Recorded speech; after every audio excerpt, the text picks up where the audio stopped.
Hilal TV ekranlarına hoş geldiniz. Yine bir pazartesi günü, pazartesi, çarşamba, cuma üçlemesinin ilk programında sizlerle birlikteyiz. Bugün sağlık konusuyla haftaya başlıyoruz. Yardımcı doçent doktor Cem Doğan bizlerle birlikte. Sizlerle sinüzit, horlama, işte kulak burun boğaz problemleri, ne tür sıkıntılar yaşıyorsanız en çok yaşadığımız sıkıntılar herhalde bunlardır. Bunları işlemeye çalışacağız. Bunlarla ilgili sorularımız olacak. Evet, doktorumuza hoş geldiniz dedikten sonra hemen hızlıca sorularımıza geçelim. Hoş geldiniz. Hoş bulduk Tuğba Hanım. Nasılsınız? İyiyim, çok teşekkür ediyorum. İyi programlar diliyorum. Teşekkür Umarım ediyoruz. bilgilendirici bir program gerçekleştirebiliriz. Evet, umarım öyle olacaktır. Eminim zaten olur. Şimdi sinüzitin sebeplerine gireceğim ama ilk soru olarak çok mu rastlıyoruz gerçekten? Etrafımızda çünkü çok görüyoruz bu sinüzit problemini. Esasen şöyle, şimdi biz sinüziti bir tanımlayabilmemiz gerekiyor. Sinüzit dediğimiz hastalık nedir? Hekimin bahsettiği sinüzitle hastanın bahsettiği sinüzit her zaman bağdaşmayabiliyor ve bu sefer zorluklar yaşanıyor. İlk önce sinüzitin tipleri var. Biz bu sinüzit kavramından bahsederken bir akut sinüzit, biz öyle söylüyoruz ki bu hafif kısa süreli bir sinüzit. Daha sonra subakut sinüzit dediğimiz biraz daha uzun sürebilen ki bu 1 haftayla 4 haftayla 12 haftasında değişebilen bir süre. Daha sonrasında da 3 ayın üzerinde devam eden kronik sinüzit dediğimiz ileri sinüzit hali. Benim zaten sorularımın arasında vardı. Siz isterseniz Aynen. o soruyu da geçmiş olursunuz. Aynen. Yani bu kronikleşmiş midir? Yani bir kere başlayınca artık sürekli biz o sinüziti yaşar mıyız? Şimdi onlardan bahsedelim güzelce. evet. Teker teker yavaş yavaş geliyorum. Siz bir nezle grip geçirdiniz, ben bir grip geçirdim ki daha 1 hafta önce geçirdim ve şu an birazcık boğazımda sıkıntım var. Ben bir sinüzit atağı geçirdim. Aslında bir nezle grip oldum, sinüzit oldum, başım ağrıdı, boğazım ağrıdı, iyileştim. Bu bir akut sinüzit, kısa süreli sinüzit dediğimiz bir tablo. Kulağımız ağrıyabilir, boğazımız yanabilir ve bunu alerjik olabilir, mikrobik olabilir ve bunu atlatıyoruz. Bizim yaşadığımız o nezle aslında sinüzit midir? Her nezle grip atağında siz aslında sinüslerinizin içi de burnunuzun içi de bir miktar da olsa iltihaplanıyor. Bir miktar kulaklarınız da iltihaplanabiliyor, kulağınız kapanabiliyor, açılabiliyor. Evet. Siz bu atağı geçiriyorsunuz ama sağlıklı bir bireysiniz ve bu atağı rinosinüzit yani bir nezle grip atağı burun içi hastalığını atlatıyorsunuz. Bunu hepimiz yaşıyoruz ve bunu biz kronik sinüzit olarak tabir ettiğimiz kalıcı bir hastalık olarak yaşamadığımız süre boyunca kulak burun boğaz uzmanları olarak özel olarak değerlendirmiyoruz. Bu pratisyen hekimlerde, çocuk uzmanları vesaire herkes bunun gibi sinüzit ataklarıyla uğraşabiliyor. İlaçla düzelebiliyor, kendiliğinden geçebiliyor, nezle grip oluyoruz ve iyileşiyoruz. Bazı problemler, işte sinüzitin sebepleri nedir, sinüzitin tipleri nedir, sizin bu hastalık durumunuzun devam etmesine, uzamasına sebep olabiliyor. Neler olabiliyor peki bunlar? Siz bir burun eğriliğiniz olabiliyor. Burnunuzun içinden aldığınız hava sinüslerinize güzel gitmeyebiliyor. Sinüzit geçiriyorsunuz, iyileşemiyorsunuz. Oraya hava gitmesi gerek. Burun etlerinizin düzgün çalışması gerek. Kıkırdak kemik eğriliğinizin olmaması gerek. Ek hastalığınız, doğuştan gelen bir vücut direncinizin düşüklüğü olmaması gerek ki iyileşebilin. Bunlardan biri bir etken olarak girdiğinde veya virüs çok güçlü oldu, siz tedavi almadınız, çok yoğun alerjiniz var, burnunuz tamamen eğri, iç tarafında havalama kanalları kötü. O zaman işte sinüzitiniz uzuyor veya azalıyor, coşuyor. Siz 3 aydan uzun süredir bir hastalıkla boğuşur halde oluyorsunuz. Veya bütün kış boyunca bir iyileşiyorsunuz, bir düzeliyorsunuz. Bu hepimizde çok sık rastlanan bir... İşte kronik sinüzit dediğimiz tablo o. Biz poliklinikte hastamızı görüyoruz, diyoruz ki sinüzit olmuşsun. Ben sinüzit mi olmuşum hocam? Evet olmuşsun ama iyileşebileceksin. İşte hastalığımızın bahsettiği ben sinüzit hastası mıyım değil miyim biz kronik sinüzitleri için alıyoruz. Yoksa sinüzit herkes olabilir ancak şifa haliyle iyileşebiliyorsunuz ilaçla veya ilaçsız. Ancak kronik sinüzit olduğunda biz bu sefer değerlendirmeye başlıyoruz. Bu hastalığa işte bugün bahsedelim sinüzit tanısını koyarak devam edelim. Şimdi biz sinüzite basit bir grip mikrobu mu sebep oluyor? Böyle mi algılamalıyız? Şöyle, Yoksa anatomik bahsettiğiniz kendi anatomimizdeki bir problemler. grip oluyorsunuz. Burnunuz içi şişiyor. Sonrasında sizin vücut direncinizi oluşturan etkenler, burun anatominiz ve sinüs anatominiz veya aldığınız virüsün çok güçlü olması veya tedavisiz kalmanız, kendine bakamamanız, çevresel faktörler sonunda o sinüzitin azalıp tam geçmeyip tekrar sizi hasta olabilir bir duruma getirmesi. Etken ne olursa olsun. Bu bir virüs de olabilir. Bir gün toz olabilir, bir kimyasal madde olabilir veya alerjiniz olabilir. Sinüzitten çıkamadığınızda ve kalıcı hastalık olarak sizde kaldığında kronik sinüzit olarak tanımlıyoruz ve biz bunu tedavi etmek üzere kulak burun boğaz hekimleri bu sefer devreye giriyor ve bu kronik sinüzit dediğimiz hastalıkla uğraşıyoruz. Peki şunu sorayım. Tabii. Sinüzit olunca hani burunla alakalı bir şey düşünüyoruz ama Aslında, bizim alnımız ağrıyor. Göz yuvalarımız ağrıyor. Harika. Bunun sebebi Şöyle, nedir? kafatasımızın içinde sinüs diye tabir edilen ve iltihabına bizim bahsettiğimiz sinüs dediğimiz alanlar var. Bu sinüslerin içinin burnunuzdan hiçbir farkı yoktur. Burnunuzun içinden aldığınız hava nefes alırken, verirken daha çok olmak üzere sinüslerin içine gider. Buradaki hücreleri besler, oksijen karbondioksit dengesi yapar ve burada sağlıklı bir dokunun olması size sağlıklı insan olarak yaşamanıza sebep olur. Ancak burnunuzun birini kapatın. Bir nezle grip hastalığı geçirin. Havalanmayan burnun o bölgede sinüzit oluşma olasılığı artacaktır. Çünkü hava geçmesi gereken kanallar ve burundan aldığınız havanın o sinüslerin içine yayılmasıyla sağlıklı bir sinüs elde ediyorsunuz. Kulaklarınız da böyle aslında. Aldığınız hava, işte geniz eti çocukları oluyor, kulak iltihabı oluyorlar. Neden? Evet. Çünkü geniz bölgesi, burundan aldığınız hava sinüsleriniz, kulaklarınız, o yüzden kulak, burun, boğaz olarak bir birim hale gelmiş bir ekibiz Evet, biz. evet. Üçünün birden havalanmasında birinin hastalığı, birindeki bir bozukluk diğerini etkileyebilmekte. Ama sonuca baktığınızda sinüzit nedir? Bu hastalıkların, etkenlerin her sebep olsun virüs, aynı zamanda sizin burun eti probleminiz, alerjiniz, kıkırdak eğriliğiniz, hepsi bir bütün olarak orada sağlıklı bir bölge oluşmasına engel ise ve bu söylediğimiz kriterleri içeriyorsa, 3 aydan uzun süredir orada bir sağlıksız bir ortam var. Baş ağrısı olarak olabilir, kulaklarınızda iltihap olarak olabilir, devamlı geniz akıntısı olarak olabilir, hapşırık olarak olabilir. Her ne sebep bir burnun burası kapanıyordu, bir orası kapanıyor. Bir kısır döngüye girmişseniz ve bu tablo varsa kronik sinüzit, yani biz bunu kulak burun boğaz hekimleri olarak bu hasta bir sinüzit hastası olarak değerlendiriyoruz. Evet. Etkenleri çok farklı. Yani bir aldığınız grip tetikleyebilir, coşabilir, azalabilir ama o da hep bir hastalık hali. Biz bu zaman sorgulayarak veya ilaç verip tekrar çağırarak veya filmler çekerek diyoruz ki bu hastamız sinüzit hastası. Biz bunun tipini, derecesini, etkenlerini, hangi ilaçlarla, hangi tedavi yöntemleriyle nasıl tedavi edebiliriz, alt tiplerini belirleyip ona göre sağlık hizmeti veriyoruz. Evet, şimdi benim kafamdaki soruya şöyle cevap verebilir miyiz yani? Hani göz yuvalarımız ya da alnımızın ağrımasının sebebi orada da hava Tabii ki. kanalları var. Onlar da tıkanmış oluyor Tabii o ki zaman. alnımızda alın sinüslerimiz var. Yanak sinüslerimiz var. Gözlerimizin yan çeperinde iç tarafa doğru kemik Evet, dokuda evet, düşünün. Orada sinüslerimiz var ve en arkada bir de beynimizin alt tarafına doğru gelen sfenoid sinüs dediğimiz sinüslerimiz var. Bunların hepsi içi hava dolu kesecikler ve burun içiyle bağlantılılar. Bu bölgenin kanalları var. Ve siz bu kanallar, havalanma kanalları tıkandığında orada bir sekresyon, bir akıntı birikiyor. Doku bir kısır döngüye giriyor. İnce ince kanallar bunlar. Ve orada artık hücrelerin üzerine bakteri, iltihap, şişme, ödem, aynı ayağınız, bileğiniz nasıl ödemlenmişse o kanalların tıkanması sonucu oradaki o hadise devam ediyor. Bir iyileşiyorsunuz, bir hasta oluyorsunuz, bir iyileşir gibi oluyorsunuz. Devamlı olayın kısır döngüye girmesi Peki bahsettiğim gibi. geçici yaşadığımız bazı sıkıntılarda sinüzite benzer mesela belirtiler olabiliyor. Atıyorum. Tabii. Atıyorum demeyeyim, örnek veriyorum. Buyurun. Mesela ıslak saçta diyelim Evet. çıktık ya da üşüttük bir şekilde hani Aynen. saçımız ıslakken. Ya da mesela bana daha çok olur arabada klima hani alnıma Tabii. vurur ve gerçekten o Hepimize. sinüzit ağrısı gibi bir ağrı olur. Evet. Bunlar da gene sinüslerle alakalı Tabii ki mıdır? solunum yollarınızla alakalı. O ıslak saçın şeyi nedir? Yani Islak saç sinüzite şöyle, sebep olması. burun içi yapılarımız çeşitli iklimsel özellikler, çevresel şartlara değişkenlik göstermek üzere şişme ve inme özellikleri içeriyorlar. Yani siz bir havayı aldığınızda burun etlerimiz devreye giriyorlar. İşte nemlendirme, ısıtma, soğuk havada burun etlerimiz şişiyor. O yüzden kışın daha çok hasta oluyoruz.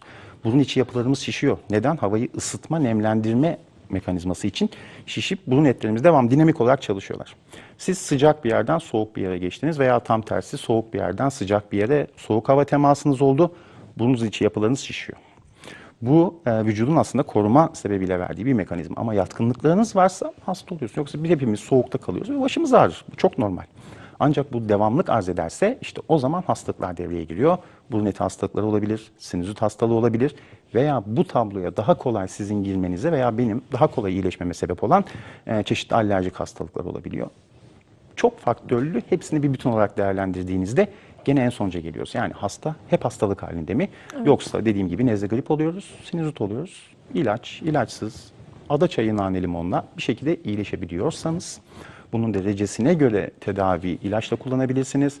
İlaçsız iyileşenleri de olabilir. Alerjik olur, alerji tedavisi önerirsiniz. İyileşebiliyorsanız, devamlı hastanız yoksa bunu bir kalıcı sinüzit olarak değerlendirmiyoruz.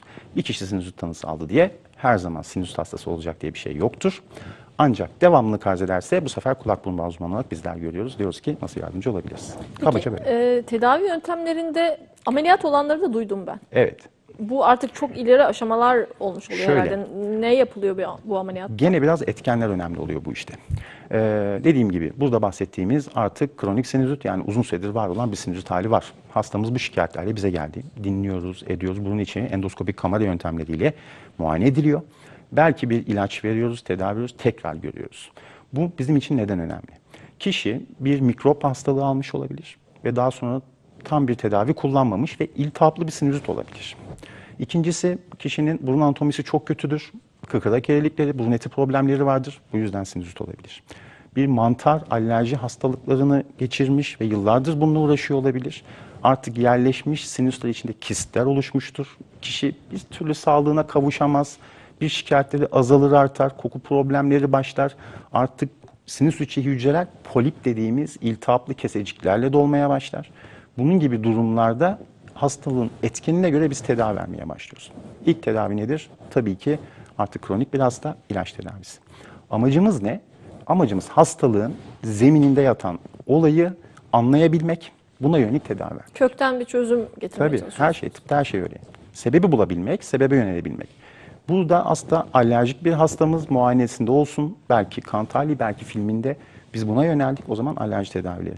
Mikrobik bir hastalığı var, o zaman daha çok antibiyotikler. Veya kıkırdak kemik eğriliği veya burun eti şişmesi olabiliyor. Bu işte biraz önce bahsettiğiniz sıcak soğuk geçişlerinde çok etkilenen kişiler. Vazomotor rinit dediğimiz burun etlerinin çok hassas kişiler vardır. Bu doğuştan bir özellik olabiliyor. Kişinin hormonal durumu ile ilgili olabiliyor. Birazcık deniz derya, yani hepsini tam bu programda sığdıramasak da kabaca böyle olabilir. Veyahut da kişinin gerçekten çok belirgin bir kıkırdak kemik eğriliği var. Burun içinden havalanması yok. Sinüs en ufak şeyde hastalanıyor ve çıkamıyor. Etkeni bulduktan sonra biz buna göre tedaviler veriyoruz. Örnek vereyim. Bir alerji hastası gördük, devamlı şikayetleri var, alerji ilacı veriyoruz. 2 hafta kullanın, lütfen gelin. Şikayetleriniz ne kadar azaldı? Burun içi yapıları ne kadar düzeldi hastanın? Problemi ağız açık uyumaydı, o şikayette geldi. Ne kadar geriledi? Eşine soruyoruz, evdeki yaşantısında ev halkına soruyor. Daha sonra oradan dönüş alıyor. Biz hastayı tekrar görüyoruz. Hastalığın şiddeti, derecesi, tipi hangisi ise ona göre aslında bir konuşuyoruz. Diyoruz ki bu tedavilere fayda gördükçe zaten hasta uyum oldukça devam ediyoruz. Kronik hastalığın seyrinde hasta ilaçlarla veya alacağı önlemlerle, her şey ilaç değil, beraberinde yapması gereken şeyler de olabiliyor hastanın. Alerji ise bir ev düzeni, ona göre yapacakları veya iş hayatında gerçekleştirmesi gereken şeyler, beslenme veya kendine dikkat etmesi. Bunları sağladıktan sonra kişinin geldiği tablo ilaçla düzelebilir, kontrol altına alınabilir bir durumsa hastanın bilinçlenmesiyle bunu kendi bile yönetebilir hale geliyor. Şu zamanlarda bize gel, bu dönemlerde şu ilaçları kullanabilirsin, tahlillerin şunlar bunlar, hasta güzelce bir dosyasını yapıyoruz, veriyoruz ve diyoruz ki sıkıntınız olursa görüşürüz hanımefendi veya beyefendi. Evet. Ancak bunlara yanıt alamadığınızda ameliyatlar gündeme gelir. İlaç tedavisiyle çözemediğiniz bir işler olduğunda ameliyat gündeme geliyor. Burada da etken tekrar bizim için önemli. Bir alerji hastası, çok yoğun alerjisi var, polipleri var. Tedavi edemiyoruz ve ameliyat ettik. Bunun içinden yapılan kamera sistemleri ameliyatlar. Öncesinde hastalığı belirleyebildiğimiz için hastayla konuşuyoruz. Diyoruz ki devamlı hastalık olayınızı çözeceğiz veya çözemeyeceğiz. Veya sizi harika yapacağız, şu şikayetiniz geçmeyecek. Bunların hepsini önceden az çok belirleyebiliyoruz. Alerji hastalarında burun tıkanıklığı veya devamlı hastalık halini kırıp bazı şikayetlerin devam etmesi olayı olabiliyor. Veya sonrasında tekrardan kullanması gereken ilaçlar olabiliyor. Ama bir iltihaplı bir sinüzit hali mevcut. Kişi tedavi alamamış, almış veyahut da bazı anatomik problemleri kötü. Kamera sistemleriyle bunun içinden giriyoruz. Sinüsteki hastalığı çıkartıp oranın ortamını uygun hale getirip kanallarını açıyoruz. 7. gün görüyoruz. 14. gün görüyoruz. Bir daha iyi günler diliyoruz. Hiçbir ilaç içmenize gerek yok. Bir daha bizle görüşmezsiniz. Çay içmeye gidiyoruz. Ameliyatta kanalların açılması üzerine. Tabii ki. Evet. Yani sinüsler dediğim gibi bir oluşmuş bir sinüzitü gidip iltihabını almanız yetmez. Ona sebep olan olayları ve burun içindeki anatomik özellikleri de ona uygun şartlara sağlamanız lazım. Evet. Bunlara rağmen tekrar edebilen hastalıklar olabilir. Bunlara rağmen bir süre sonra tekrar hastanın ilaç kullanmasına gerektiren olaylar olabilir. Bunların hepsini önceden tanımlarsınız ve bunu hasta bilir. Evet. En önemli nokta budur ve hastalığın tipine derecesini seçtikten sonra ilaç veya cerrahi tedaviniz beklediğiniz yönde ilerlemesini beklersiniz. Her zaman da kötüsünü konuşuruz. Daha iyi hastanın bir sağlığına kavuşması halinde de seviniriz. Öyle söyleyeyim. Evet, alerjiden de bahsettiniz. Alerji de Tabii ki. herhalde son zamanlarda arttı mı? Eskiden bu kadar çok yoktu diye Yok düşünüyorum tabii. ama bu aslında bağışıklık sistemiyle alakalı ama bizim solunum yollarımızı etkileyen Tabii bir ki. rahatsızlık değil mi? Şimdi alerji konusu, biz birçok hastayı kendisinin alerji olduğunu söyleyerek alerji ilaçları veriyoruz. Ancak şehirleşme, beslenme, hava, iklim, İstanbul'da yaşayan bir insan, İzmir'de yaşayan bir insan, Doğu'da yaşayan, Van'da yaşayan bir insan çok farklı. İklim bir kere, ailenize aldığınız özellikler, beslenmeniz, yaşam tarzınız, bir semtten bir semte taşınmanız kimi zaman için veya evinizin içine bir badana yaptırmanız veya rutubetli evde oturmanız. Birçok şey bir etken. Burada her şeyi alerji olarak tanımlayamayabiliriz. Yeni çıkan lokal alerjiler, işte alerjinin tek tip bir burun kaşıntısı gibi besin alerjileri çok ucu açık bir nokta. Titiz annelerin de çocukların alerjisine sebep olduğu söyleniyor. Bu konuda siz ne düşünüyorsunuz? Titiz annelerin çocuklarında alerjiden ziyade çocuklarının durumu sebebiyle titizleştiklerine inanıyorum ben daha çok. Çocuğunun daha çok hasta olduğunu gördükçe, akıntısının, öksürenin daha çok olduğunu gördükçe onlarda birazcık daha titizleşmenin ister istemez çocuğunun hastalığı için titizleşmeye doğru bir yatkınlık olduğunu düşünüyorum. Yoksa hani çok temiz, steril ortamlarda insanlar daha kolay hasta olurlar mı? Tabii çocukluğumuzda almamız gereken virüsler var. Ancak aile ne kadar titiz olursa olsun, sonuçta çocuğunu bir fanusla yaşatmadığı üzere çevremizden biz bu mikropları alıyoruz. 2 yaş, 6 yaş arasında hastalanıyoruz. Bademciklerimiz büyüyor, burnumuz şişiyor. Bu çok normal. Hele ki okul döneminde Tabii inanılmaz ki dışarıdan çok virüs hasta alacağız, oluyorlar. koşturuyor çocuk, sıcak soğuk geçiş yapıyor ve hastalık hali gerçekleşiyor. Çocuk hasta olacak tabii ki, ilaçlı ilaçsız bir şekilde iyileşmesi olacak. Ancak onlarda da aynı şekilde çocuk devamlı hasta eden bir etken. Bir alerji bu sebepleyse, bir genizleti bademciği bu sebepleyse o zaman bizler de onlara yönelik tedaviler vermek üzere sağlık çalışanı olarak devreye giriyoruz. Ama her hastalıkta ortalığı da yakıp yıkmaya da gerek kalmayabiliyor çoğu zaman. Çocuklarla ilgili kısma geleceğiz ama Tabii. şu hazır sinüzitten başlamışken Tabii ki. şu anatomiden bahsettiniz. Burun estetiği demek istiyorum ama insanların da yanlış anlamasını istemiyorum. Şu açıdan biz bu olayı ya da siz hekimler sadece estetik olarak ele almıyorsunuz. Tabii ki. Sağlık problemi olduğunda. Tabii. Ben birçok hasta biliyorum ki hani burnu kemerli ve gerçekten o kemerli burnu nefes almasını çok zorlaştırıyor. Tabii. Fakat ameliyat olsa bile zaman içinde aynı problemler tekrar nüksedebiliyor. Tabii ki. Peki o zaman biz işte hani iç dış temizlik derler ya arabada, iç dış estetiğe mi girilmesi gerekiyor? Siz nasıl yapıyorsunuz? Şöyle bu konuyu? anlatabilirim. Burnun dışta gördüğümüz yapısı bir çatısıdır. Ve bu çatı burnun iskelet sisteminin üzerine oturur. Bu iskelet sistemi yan tarafları ve bunun orta bölmesi dediğimiz yer hava kanallarını oluşturuyor ve bunun ortasında bir bölme. Sinüzitten bahsedelim. Burnunuzun içinde bu iskelet dediğimiz hava kanallarında bir eğriliğiniz var. Aynı zamanda bir darbe almışsınız, burnunuzun dışı da eğilmiş.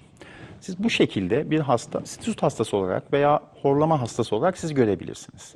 Gördüğünüzde burnun üstünün kemikli kısmı, kıkırdaklı kısmı, çeşitli bölümleri var.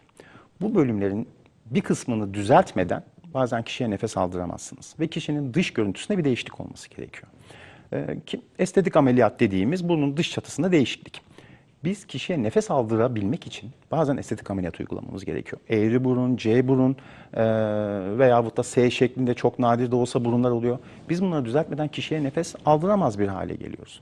Ancak bunu kişiye bahsettiğimizde bizden ben burnumun dışında bir değişiklik istemiyorum.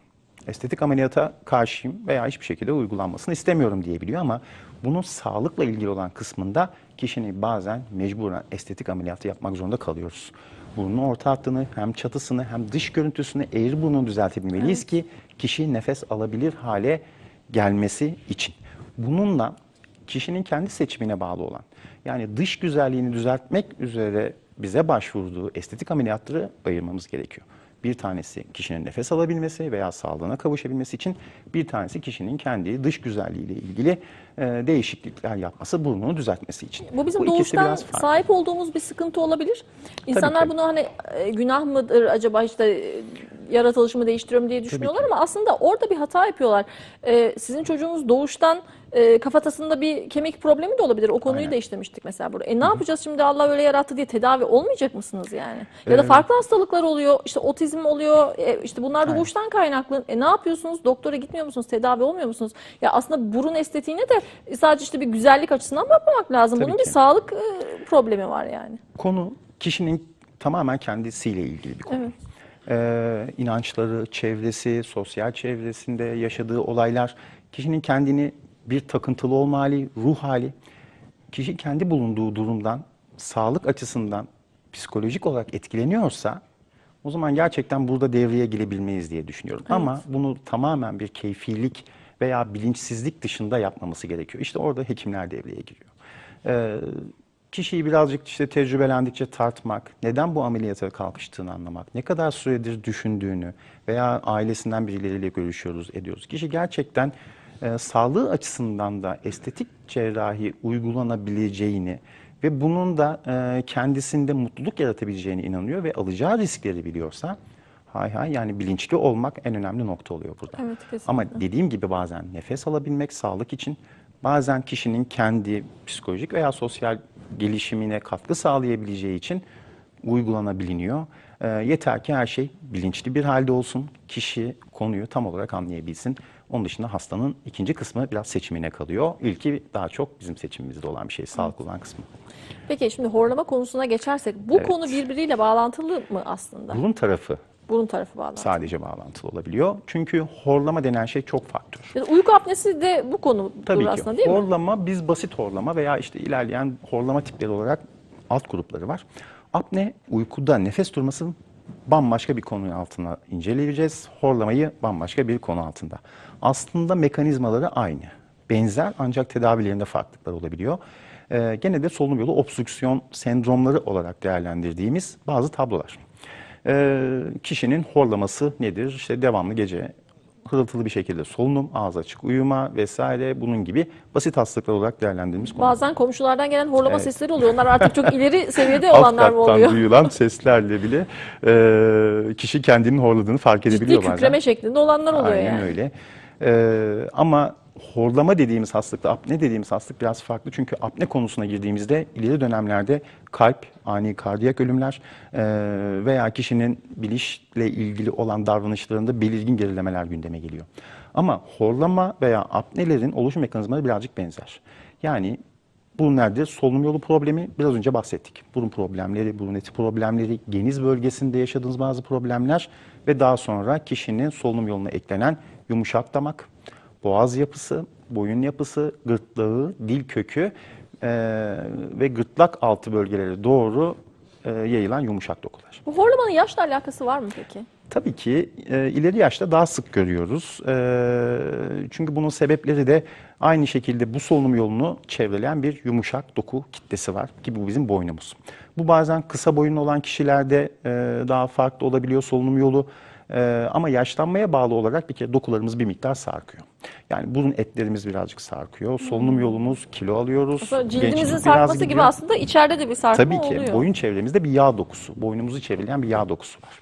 Bu yağ dokusu yıllar geçtikçe nasıl ki erkeklerde erkek tipi, işte göbek çevresinde, bayanlarda kalça tipinde yağlanmalar olabiliyorsa boynumuzda da bir yağlanma mekanizması devam ediyor.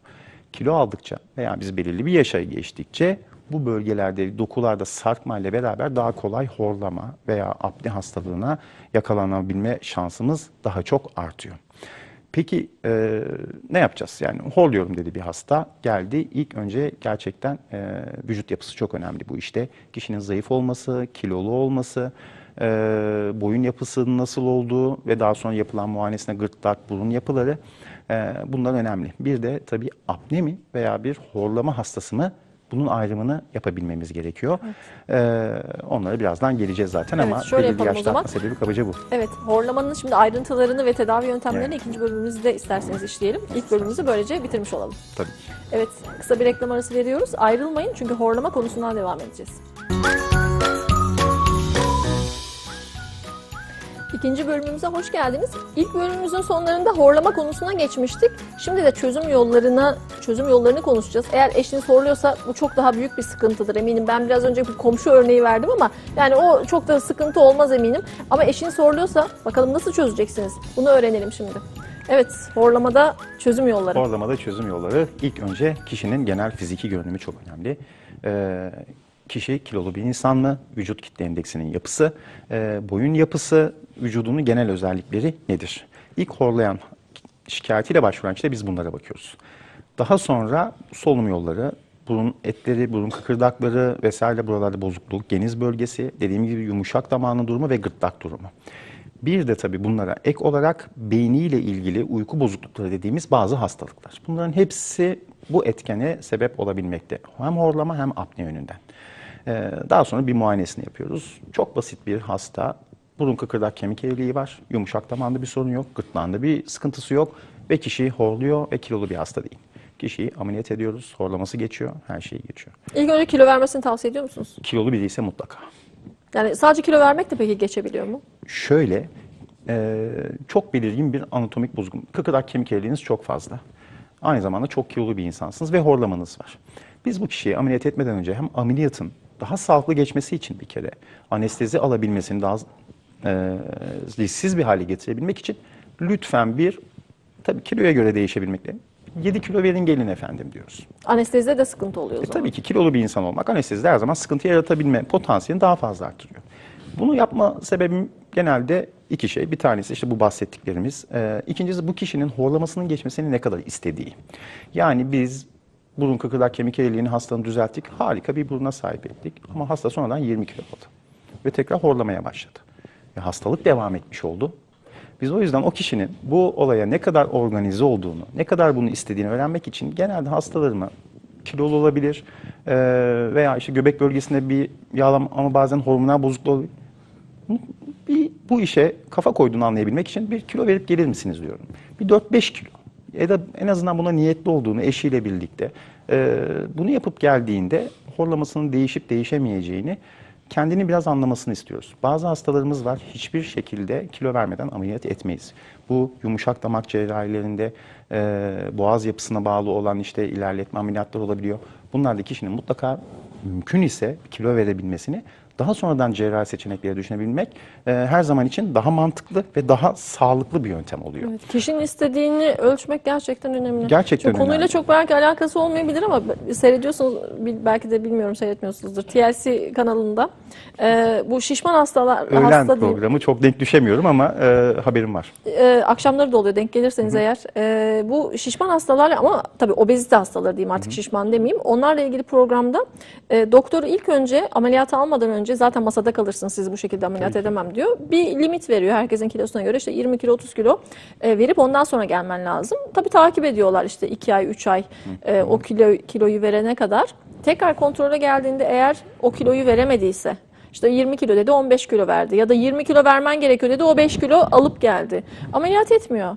Evet. Ve bunda direniyorsa terapiste gönderiyor. Hani sen neden artık ölmek üzeresin? Bu hastalık seni ölüme götürecek. Sen neden bize yardımcı olmuyorsun? Yani hastanın doktora yardımcı olma ve iyileşme isteğine göre de biraz yardım etmeye çalışıyor. Biraz önce bahsettiğim şey de biraz bununla bağlantılı aslında. Kişinin horlama şikayetinin olabilmesi için çok faktörlü işler var. İşte birisi boyun çevresi yağ dokusu, birisi burun eğriliği. Bir tanesi burun eti problemi, bir tanesi geniz bölgesinde başka bir hastalık. Bunların hepsi bir sonuçtur. Hastada hastalık oluşturan sebepler iç içe girmişse bunların en basitinden başlamak ve kişinin buna uyumunu sağlamak zorundasınız. Kilolu olmayan bir hasta, yumuşak damağı çok sarkık, burun eğriliği var. Biz hastamızı ameliyat ediyoruz, burun eğriliğini düzeltiyoruz, yumuşak damağını uygun hale getiriyoruz normal insanlara. Kişi 2 sene sonra 10 kilo aldı. Ben horluyorum diye tekrar geldi. Farklı bir sebepten horluyor bu sefer. Bir kere bunların mekanizmalarını hastaya çok güzel anlatmak gerekiyor. Ancak apne hastalarında bunu her zaman için başaramayabiliyorsunuz. Yani anatomik bozuklukları düzeltmeniz kişinin apnesini veya çok kilolu hastalarda horlama hastasıysa ameliyatı yapmanız her şeyi çözmeyebilir, çözebilir. Bu biraz işte hekimlik denen sanatın içinde hastayı yönlendirmemize göre oluyor. Burun eğriliği ne kadar? Bu kişinin horlamasına esas sebep olan şey kilosu da olabilir. Bazen çok zayıf bir hasta olabilir. Dil kökünde bazı problemler olabiliyor. Çok kolay düzeltilebilen ve horlamasına geçiren bazen de hastanın göreceği fayda çok az olabiliyor. İşte bunlardaki ayrımı yapabilmek, bunu hastanın uyumunu sağlayabilmek ve hastanın azmini görmek. Tabii ki kilo, tabii ki kilolu bir insansa onun da o azmini görebilmek için bir diyet, bir kilo verebilmesi bizim çok şey söylüyor. Bir kere hastanın katılımı ve bizim ona verebileceklerimiz açısından. Evet. Şimdi eşiniz için dedim ama ben çocuklarda da bu tip horlama demeyeyim aslında, hırlama ya da böyle sesli Hırıltılı nefes sorun alma. oluyor. Evet, nefes alıyor ama siz öbür odadan nefes aldığını duyabiliyorsunuz. Ben kendi kızımda yaşamıştım. Daha sonra geniz eti problemi çıktı ama ben aslında sonradan öğrendim, geniz eti aslında bademcik gibi mikropları tutan vücudun mekanizması içinde. Ben onu fazladan et beni gibi bir şey düşünüyorum. Geniz eti deyince et beni gibi bir şey düşünüyordum. Halbuki tam tersiymiş. Konu aslında biraz şöyle, bizler doğuyoruz. Anne sütüyle besleniyoruz, annemizden bazı antikorlar alıyoruz ve bunlar bizim vücudumuzu koruyorlar. Daha sonra dışarıdan virüs, bakteri ve mikroplarla karşılaşıyoruz. Ve vücudumuzun bunlara karşı bir antikor seviyemizi oluşturması gerekiyor ki biz bu antikorları ileride kullanabilelim. Ancak bu 1 yaş, 6 yaş arasında ilk defa oluşturuyoruz. Ve kabaca bütün solunum sistemimizde olmasına rağmen bunların yoğunlaştığı alanlar geniz bölgesinde, çocuklarda geniz eti ve bademcik. Tabii bunun daha başka bölgelerde de var. Sadece geniz eti ve bademcik bölgesinde bütün solunum yolumuzda bunlarla savaşan dokular var.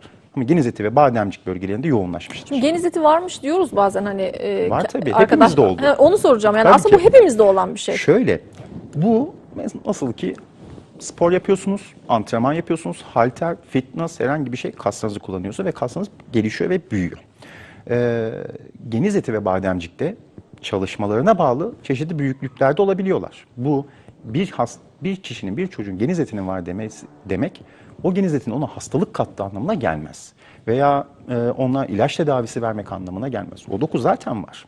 Bademciklerimiz de zaten var. Ancak bunlar bizim bu hastalıkları geçirirken çalışmaları sırasında kendilerinin dokuları bozulabiliyor veya aşırı büyüklükleri sebebiyle size bu sefer kendileri hastalık katar hale sokuyorlar. Yani bir kişinin bademciğinin büyük olması veya geniz etinin büyük olması, bir çocuğun da daha doğrusu, bunun hastalık kattığı anlamına gelmez. Siz hastalığı tedavi edebilmelisiniz. Kocaman bir geniz eti var ancak ağzı açık uyumuyor, kulaklarına herhangi bir problem oluşturmuyor veya ileriye yönelik bir hastalık oluşturmuyor. Biz geniz etini niye alıyoruz? Neden buna ilaç veya cerrahi yöntem müdahale ediyoruz? Sorun çıkması gerekiyor. Evet. Biz bu sorunlarla uğraşıyoruz esasında. Bademcik de iri olabiliyor. Tabii çocukta, ki. evet. Kendisi çalışmaktan bir doku sonuçta bu. Mikroplar içine yerleşmiş olabiliyor, size hastalık katabiliyor. Veya geniz bölgenizin iltihapları artık aka aka bademciğinizi iltihaplandırabiliyor. Veya tıkanıklığı sebebiyle çocuk yaşta apne hastası olabiliyorsunuz.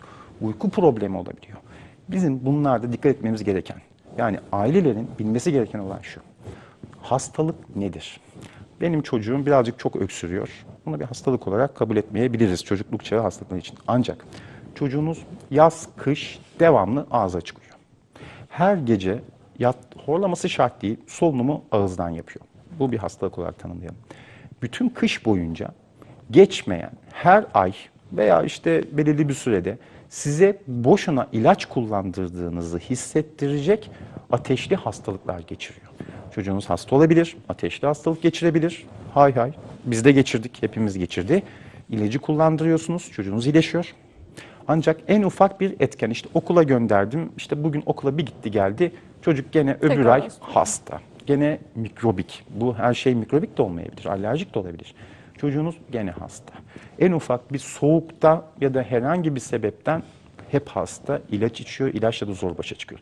Ve boşuna ilaç kullanıyorsunuz, kısır döngüsüne girmeniz. Veyahut da bademciklerin kendisine ait en ufak soğuk su içmede şişmesi, devamlı şişmesi ve bunun devamlı vücutta yerleşiyor hale gelmeniz. Aslında o zaman bademcikler mikrobu tutacak yerde daha çok mikrop üretir hale Tabii, gelmiş oldu. bir yerde bu dokular bizim işimize yarayan dokular. Ancak bir yerden sonra size zarar verebiliyorlar. Bu zarar verdiğini nasıl anlayabiliyorsunuz? Bu olayları gözlemleyerek aileye anlatıyoruz. Aile bize bir getiriyor çocuğu. Bu bilinçli olan bir kişiye tekrar anlatıyoruz. Bunlar var mı? Var. Peki bunun etkeni gerçekten geniz eti mi? Gerçekten bademcik mi? Çocuğun biraz alerjik yatkınlığının olması mı? Veya çocuğun bakımsız olması mı? Veya vücut direncinin düşük olması mı? Bunların hangisi bunu yapıyor? Bu dokular mı buna sebep oluyor? Bu sefer biz bu çocukları genizleti bademcik hastası olarak ya da büyük bir genizleti veya büyük bir bademcik hastası olarak değil, genizleti bademcik hastası olarak tanımlayabiliyor muyuz? Ve tanımladıktan sonra tedavimiz ne yönde olmalı? İlaç kullandırmalıyız, kullandırmamalı mıyız veya kullandıracaksak alerji yönde ve mikrop yönünde. Bu sınıflamalara sokup bu kişileri takip etmemiz gerekiyor. Peki bu tip çocuklarda mesela grip aşısını nasıl buluyorsunuz? Tavsiye ediyor musunuz? Şöyle, Alerjik hastalarda da olabilir. tabii ki. Şimdi risk faktörleri varsa, şimdi grip aşısı dediğimiz şey bir canlı aşı sonuçta. Kişinin vücuduna zayıflatılmış bazı antijenler, bir grip virüsünü veriyorsunuz ve bir risk alıyorsunuz. Her ilaç gibi bir ağrı kesici dediğinizde de, herhangi bir ilaç dediğinizde de, bir iğne dediğinizde de her ilacın neresi iyi olabilir ki? Her ilaç vücudumuz için bir risktir. Hafif, yüksek veya işte derecesine göre, etkisine göre farklı. Ki bizim gibi antibiyotiği çok kullanan ülkelerde özellikle. Evet, artık onunla biraz başa çıkmaya çalışıyoruz aslında. Birazcık daha az kullanma, birazcık tanımlı kullanma veya gerçekten tanımladığınızda antibiyotiği kullandırma yönünde bayağı bir adımlar atıldı. Sağlık Bakanlığı da bu konuda iyi gidiyor. Bizler de biraz bilinçlendiriyoruz. Hem hastalarımızı hem işte yeni yetişen arkadaşlarımızı vesaire buna uygun bir dengeyi kurmaya, sağlamaya çalışıyoruz. Grip aşısını ne zaman yapalım? Çocuk gerçekten çok yoğun bir solunum yolu problemi var. Gerçekten devamlı bir hastalıkları var ve grip geçirmesi bu çocuğun içinden çıkamayacağı durumlara sebep olabiliyor mu? Erişkinler için de böyle. Sadece çocuklarda değil aslında grip aşısını veya ileri yaşlı hastalarda. Sağlık Bakanlığı bu konuda zaten kriterleri var. Kimlere mutlaka önerilmeli veya kişinin tercihine bağlı. Ben tercihim olarak herkese grip aşısı yapılması yanından olmuyorum. Kendime de yapmıyorum. Ancak bu da yanlış bir yaklaşım değil. Çeşitli ülkelerde, çeşitli politikalarla değişiyor. Ben kendim bir kulak burun boğaz hekimi olarak kendim, çevrem ve hastalarıma gerçekten risk faktörleri varsa, gerçekten işin çıkılamayacak hastalıklar boyutunda bazı durumları varsa, evet olabilirsiniz. Olmanızda fayda vardır diyorum ama seçim tabii her zaman için kişinin kendisinde ve bilgilendirilmesinde yatıyor. Bilgili bir şekilde aşısını kullanabilir. Çünkü sonuçta bir ilaç, sonuçta bir aşı, diğer aşılar gibi. Ama bazı kriterleri hastanın sağlaması benim için öncelik oluyor. Yani aslında hani aşağı tükürseniz sakal, yukarı tükürseniz bıyık gibi. Yani Tıp böyle. bazen evet aşı olmaya karşı olanlar da var. Tamam aşı olmayalım ama bu sefer çok fazla ilaç, çok fazla antibiyotik kullanmamıza sebep olacaksa hani ne tarafı dinleyeceğiz ya da nasıl karar vereceğimizi şaşırıyoruz gerçekten. Sağlık böyle aslında. Siz bir hastalığınız oluyor. Bazı dengeler var. Yarar zarar oranı dediğimiz bir ilacı ne zaman içirmeliyiz? Bir ilacı içirirken ne zaman dengesini sağlayabilmeliyiz? Veya içirmemeli miyiz? İçirmezsek ne olur? İçirirsek ne olur? Her reçetemizde, her ilacı yazarken veya her cerrahi dediğimiz ameliyatı uygularken zaten bunların dengesine göre hareket ediyoruz. Bir kişiye sağlık katmak amaçlı ilaç içirsek bir risk alıyoruz. Sonuçta ilaçların yan etkileri olabilir ama amaç o kişinin sağlığını sağlamaksa, o yöne ağır basıyorsa o ilacı veya o aşıyı veya o cerrahi yöntemi o kişiye uyguluyorsunuz. Zaten tıbbın temeli de birazcık bu. Ben şöyle bir şey yaşamıştım. Kızım 5 yaşında kreşe başladığında o yıl sizin bahsettiğiniz gibi inanılmaz hasta oldu. Yani sürekli kullanılan antibiyotikler geçmeyince dozu arttırılarak devam eden, o geçmeyince iğneyle verilen antibiyotikler. O yıl tabii çocuk evden steril bir ortamdan çıktı. Arkadaşlarıyla daha mikrobik bir ortama, hani bir sürü çocuk geliyor. Herkes bir yerden bir şey taşıyor. Bağışıklık sistemi bir alt üst oldu çocuğun. Tabii. O yıl çok hasta oldu. Bir ertesi sene dedim aynı şeyleri yaşamamak için ben bu sefer grip aşısı yaptıracağım. Yaptırdım ama artık ondan grip aşısının faydasından dolayı mı yoksa çocuk artık bütün mikropları aldı da bağışıklık sistemi mi kuvvetlendi neden bilmiyorum ama bir sonraki sene daha rahat etmiştim. Ya çünkü çok ilaç kullanmak beni gerçekten rahatsız etmişti yani. Hepimizi. Öyle diyor. Ancak şöyle ikisinin de etkinliği var. Çünkü çocuk bir okula başladığında dışarıdan mikropları almasının yanında çok sıcak soğuk geçişine maruz kalabiliyor. Evinizde sabit bir ısıda duruyor. Daha az bir gezme veya terlemeye sebep oluyor. Tabii ki kalabalık ortamda dışarıdan virüsleri alıyor ve orada gerçekten diğer çocuklarla beraber koşturmaca, etmece, işte terleme, daha hasta olmaya yatkın bir tablo oluyor. Evet. Ve çocuk bizde oldum, siz de oldunuz, hepimiz oluyoruz. Ancak bunda bizim için çocuğuma ne zaman genizleti problemi var veya ne zaman bademciği var dediğimiz tabloyu sorusunu sorabilmeniz için kendinize biraz önce bahsettiğimiz konular önemli. Yani çocuğunuz yaz kış devamlı ağzı açık uyuyor veyahut da geçmeyen her ay ilaç kullandırmanızı gereken bir kısır döngünün içine girmiş bir durumdaysanız zamanlar kulak burun boğaz hekimleri veya geçmeyen kulak iltihapları ki birazdan bahsedeceğim. Bu durumlarda kulak burun boğaz hekimlerinden görüş alıyorsunuz. Biz de sizlere diyoruz ki bu çocuk basit düzeyde bir hasta veya bu çocuğun geniz eti veya bademciği yönden bu hale düşüyor veya alerjisi yönden bu yönde önlemlerinizi alıyorsunuz. Son gelinen noktada eğer ki yanıt alamıyorsanız bizler tekrar çocuğu değerlendiriyoruz. Diyoruz ki ilaçlara veya korunmaya rağmen bu hastalıklar geçmiyorsa acaba gerçekten cerrahi müdahale gerekiyor mu, gerekmiyor mu? Veya cerrahi müdahaleden çocuğun göreceği fayda ne kadar olacak? Kimi hasta mükemmel yaparız. Deriz ki çocuğumuzun bütün problemleri geçecek diye düşünüyoruz. Kimi zaman diyoruz ki bu çocukta cerrahi yöntemle çok fazla fayda göremeyiz. Ya bir işte etkene göre alergolog, bir pediatrist veya işte bir metabolizma hastalıkları uzmanı bu konuda değerlendirsin. Biz kulak burun boğaz olarak geri planda kalalım. Veyahut da gerçekten bu basit tedavilerle tedavi edilen bir hastaysa tedavileri veriyoruz ve takibini biraz aileye bırakıyoruz. Neylerle karşılaşabileceklerini bilinçlendirip tekrar hastayı değerlendiriyoruz. Ve bu seviyede zaten aile sizin yaptığınız gibi birçok şeyin farkına varıyor. Evet. Ne zaman bademciğinden problemi olduğunu, bu çocuğumu kulak burun boğaz hekimine cidden ameliyat veya ilaç yönünden değerlendirmeli miyim? Aile çok güzel takip ediyor ve o bilinçli olduktan sonra biz bu konuları konuşabiliyoruz. Ancak geniz etimizde, bademciğimizde bizleri tabii ki bir noktaya kadar koruyan dokular. Ancak bir yerden sonra hastalık katıyorsa, çürük bir dişiniz gibi sizi devamlı diş iltihabı yapıyorsa, nasıl ki dişinizi çekmek zorunda kalınan tablolar oluyorsa istememenize rağmen almak da gündeme gelebiliyor ve hastaların sağlığa kavuşabilmesi için biraz dengeyi ilaç vererek veya aileyi bilinçlendirerek sağlıyoruz. Ondan sonra bir sağlıklı bir çocuk, daha doğrusu ileriye sekelli büyümemiş bir çocuk yaratabilmek. Yani bu hastalıkları sebebiyle kulak iltihabı olup kulak zarı delinmiş veya bu hastalıkları sebebiyle iştahı düşük, vücut kilosu gelişimi geri veya bunun içinde devamlı sinüzit dediğimiz yapışmış bir dokular, sarkık kronik farenjit hastası olarak ileriye onları o şekilde yetiştirmeyelim. Evet, ben geniz etinin çene yapısını bile Tabii bozduğunu ki. duymuştum. Evet. Yüz kemiklerimizin gelişimi bunda önemli. İşte onda dikkat edeceğimiz nokta ne? Yaz, kış devamlı ağız solunumu. Çocuğunuzun devamlı bir ağız solunumu var. Hastayken ben de ağzı açık uyuyorum. Belki horluyorumdur. Ancak hasta olmamasına rağmen bir kişinin ağız solunumu çocuğun veya ilişkinin olması mutlaka bir kulak burun boğaz hastalıkları yönünden dikkatlice değerlendirmemiz gerektiği anlamına geliyor. Annelere çok iş düşüyor. Burada gerçekten Tabii ki. takip içinde olmak gerekiyor. Anne veya baba aile takip ediyor çocuğu. Biz haftada bir gün görüyoruz veya 2 haftada bir. Ancak biz de kriterlerini belirleyip aileyi bu yönde eğitmemiz çok önemli oluyor. İkinci veya üçüncü görüşümüzden sonra zaten aile gayet güzel, tanılı. Şu ilacı şu kadar içirdim, bu kadar bir bakalım diye size getiriyor. Ve ondan sonra aileyle beraber zaten tedavi planı düzenleniyor. Evet. Şimdi siz dediniz ki biz birbirine bağlı organların doktoruyuz. Şimdi kulak da bunlara bağlı. Hatta çocuğu küçük olanlar bilirler. Doktor hep der ki bize burnunu açık tut yoksa kulağa iltihaplanır ya da işte kulak ağrısı oluşur. O yüzden hep burnunu açık tutmaya çalışırız çocuklar hastalandığında. Şimdi bademcik ameliyatında da mesela biliyorum hani kulağa tüp takılan takılma. mesela onun sebebi nedir? Biraz önce bahsettiğimiz tablolar devamlı oldu. Çocuğun burnu devamlı tıkalı, devamlı ağzı açık uyuyor veya akıntısı, iltihabı geçmedi. Kulak da bundan etkileniyor. Çünkü biz bile nezle grip olduğumuzda kulaklarımız kapanır açılır. Burun içi veya geniz bölgesi veya boğaz bölgesindeki iltihaplarınız, yukarı boğaz bölgesi dediğimiz dokular kulak iltihaplarının oluşmasına ve geçmemesine sebep olur. Bir su kıvamında biriken bir iltihap ileride bir çamur haline geliyor. Ve geldiğinde artık kemikle çevrili bir doku ve bir tek kulak zarı var. Kemik iltihabının içindeki bir doku kulak zarını patlatıyor ve artık o vücut o istenmeyen iltihabı atıyor. Ama siz bir delik bir kulak zarıyla karşılaşıyorsunuz ileri dönemde.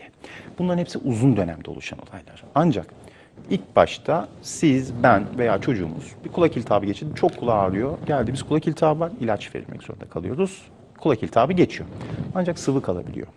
O kalan sıvı ileride çocuğun eğer ki kulak iltihabının geçmemesine sebep olabilen geniz eti, bademciği, burun problemleri veya alerjisi ne etkense o iltihabın kala artık bir zamk halini alması halinde biz işte etken neyse geniz eti veya bademcik veya işte bazen ilaç tedavileri bunlarla çözemediğimizde ameliyatını uygularken kulak zarındaki bir pencere açıp mikroskop altında iltihabı alıyoruz. Aynı zamanda da bir 1.14 milimetre çapı olan mikroskopla kulak zarında bir Tüp dediğimiz bir olay. Bu büyük bir tüp değil. Aileler dıştan gözükecek mi diye sordukları oluyor bize. Çapı 1,14 mm, 2 mm'yi geçmeyen bir boyutta bir polietilen yapıda bir maddeyi kulak zarına yerleştiriyoruz. Bu oranın stepless oluyor. Yani Kulağı korumak, duyma yetisini çünkü korumak için. oradaki hücreler hemen kendine gelemiyor. Siz geniz etini almanız veya bademciğini almanız. Bu bölgedeki hücrelerin oksijen, karbondioksit dengesi veya tekrar birikebilecek bir sıvının orada gene hapsolmasını önleyen bir. O tüp zaten orta kulak hücreleri veya kulak hücreleri diyelim hepsi birlikte sağlığına kavuştuğunda vücut yabancı cismi atar, bakıyor. Bir madde var burada. Biz artık güçlü bir orta kulağız. Tüpü atıp kulak zarına onarıyorlar. Ve siz tekrar almanıza falan gerek kalmıyor. Bu 3 ayla 6 ay, bazen 2 yıl. Ne zaman atıyorsa atsın. Ne zaman sağlığına kavuşuyorsa dışarı atabilsin. Bu bir gün kulak kiriyle düşebiliyor veya biz kontrollerimiz sırasında alabiliyoruz. O orta kulağın ileriye sekerli bir şekilde ulaşmaması. Delik bir kulak zarı veya orta kulaktaki gelişmiş işte alerjik mukozası dediğimiz onun içine düşen bir doku var. Bu da ileriye sekerli gitmemesi, çocuğun ileriye sağlıklı bir kulak yapısıyla ulaşması için yapılan tedaviler tabii kimse istemez. Yani bir cerrahi yöntem, ilaçlarla yönetebilelim. Ancak kısır döngüler, bu söylediğimiz tablolar varsa gerçekten geç kalmamak gerekiyor. İleriye sekerli çocuğumuzu büyütmemek için. Çok teşekkür ediyoruz. Kulak konusuna belki daha çok zaman da ayırabilirdik ama programımızın sonuna geldik, süremizin. Ama bizi bilgilendirdiniz. Gerçekten çok teşekkür ediyoruz. Ayaklarınıza sağlık. Çok zevkli bir sohbetti. Çok teşekkür ediyorum. Görüşmek üzere. İnşallah biz de tekrar bekleriz. Evet, bugünkü programımız burada sona erdi. Fakat çarşamba günü biz biliyorsunuz gene aynı saatte burada buluşuyoruz. Allah'a emanet olun. Sizi bekliyorum. Hoşça kalın.